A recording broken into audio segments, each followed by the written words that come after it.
I fondi del PNRR in Veneto per correggere gli errori nella sanità degli ultimi anni. Con l'occasione va riprogettato il sistema sociosanitario veneto. Lo ha detto il segretario regionale del Partito Democratico Andrea Martella al primo forum sulla sanità del Veneto organizzato dal PD regionale.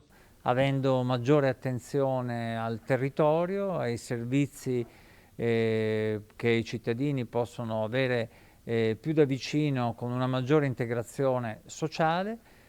È il momento di valorizzare i medici di famiglia e di aumentare il numero di coloro che possono svolgere questa funzione. È il momento di fare in modo che molti medici del nostro sistema ospedaliero rimangano in Veneto e non vadano al privato. È ancora il momento di ridurre le liste d'attesa. In questi anni la sanità veneta ha tagliato i suoi rapporti col territorio pezzo a pezzo, è stato detto al forum.